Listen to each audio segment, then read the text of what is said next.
Hello friends, I already started working on my next project using the yarn that I recently purchased.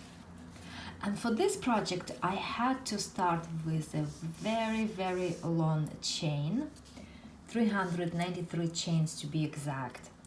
As I did that, along the way I ran into a few problems, which of course I fixed, but it made me think that I absolutely must share them with you. I'm sure this has happened to many of you. You're starting a project and you have a long chain to make, so you're chaining and counting 281, 282, 283. All of your attention is on those counts and your focus is sharp. Nothing in the world matters in that moment. 284, 285. You're getting close to your goal, but all of a sudden someone must talk to you and boom, you totally lose it. Or sometimes it doesn't even have to be someone talking to you. It could be just some random thought entering your mind, and your chain count fades into oblivion. This has happened to me many times and it is frustrating. The way to avoid the agony of losing your chain count is by making your chains in batches of 20 and marking them with stitch markers. So it goes like this. You make 20 chains and you put the stitch marker into the last or the 20th chain. And remember, we don't count the chain on the hook, it's gonna be the next one. So here I put a stitch marker and then I continue chaining. Now I make another 20 chains. 1, 2, 3, 4, and put another stitch marker into the last one. Now it's the 40th chain. I'm out of the stitch markers that can be locked, so I'm gonna use this one instead. So now I have 40 chains and I continue chaining in batches of 20 and putting markers into each 20th chain.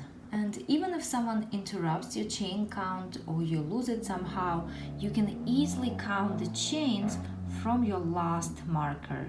And it doesn't have to be 20, it can be 30, 40, 50, whatever number works for you. Now, in my previous tips and tricks video, I already shared that it's a good idea to add a couple of extra chains to your long starting chain.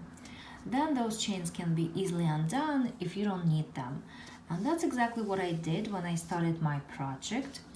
And to my astonishment, when I got to the end of the first row, which was 391 double crochets, I realized I'm still missing one chain, even with those two extras that I added. And that would be a lot of work to redo.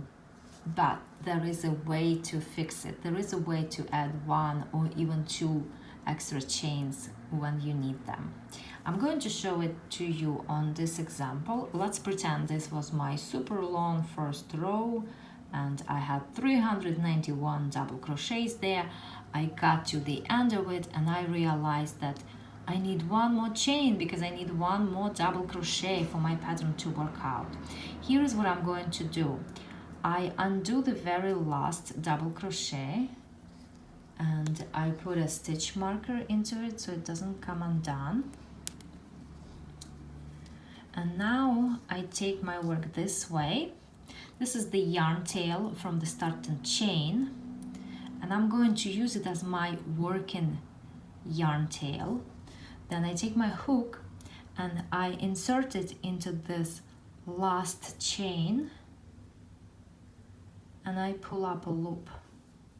So this is the last chain and we don't count the chain on the hook as the chain, right? So to make one extra chain, I need to chain one more. And then if I need two more chains, I actually can chain more. And then I simply fasten off. And here I have two extra chains.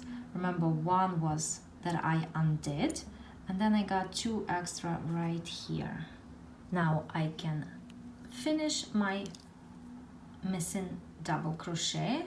So this chain right here, I make a double crochet, and then I have 2 more chains to make double crochets into. So 1 and 2, and that's what it looks like. Now there can also be a different scenario. Let's say you got to the end of your first row and you realize you're missing 1 chain. You need to make 1 more double crochet.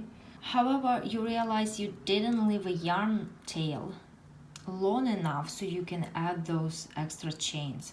Now there is still a way to add 1 more stitch to your first row of double crochets, and this is only gonna work if you need 1 more stitch. This is not gonna work for 2 stitches. So here's what you do. You hold the yarn tail firmly and you make that last double crochet around this yarn tail like this. This is gonna require a bit of patience and skills because you need to hold the yarn tail and make the stitch at the same time. Now here is 1 more double crochet added to my first row, but it can easily come undone.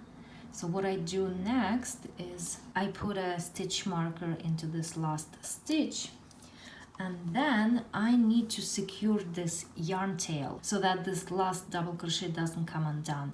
And I'm gonna do it using a tapestry needle. And it's not enough to just weave it in. You really must make a knot, because if this last stitch comes undone, that's gonna be a disaster. So using a tapestry needle, I secure that last stitch.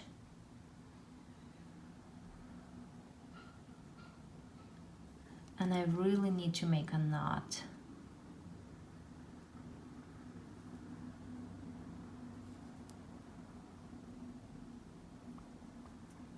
And then I can weave in the yarn tail. And that's how I added 1 more double crochet to my first row. Okay, let's take a look.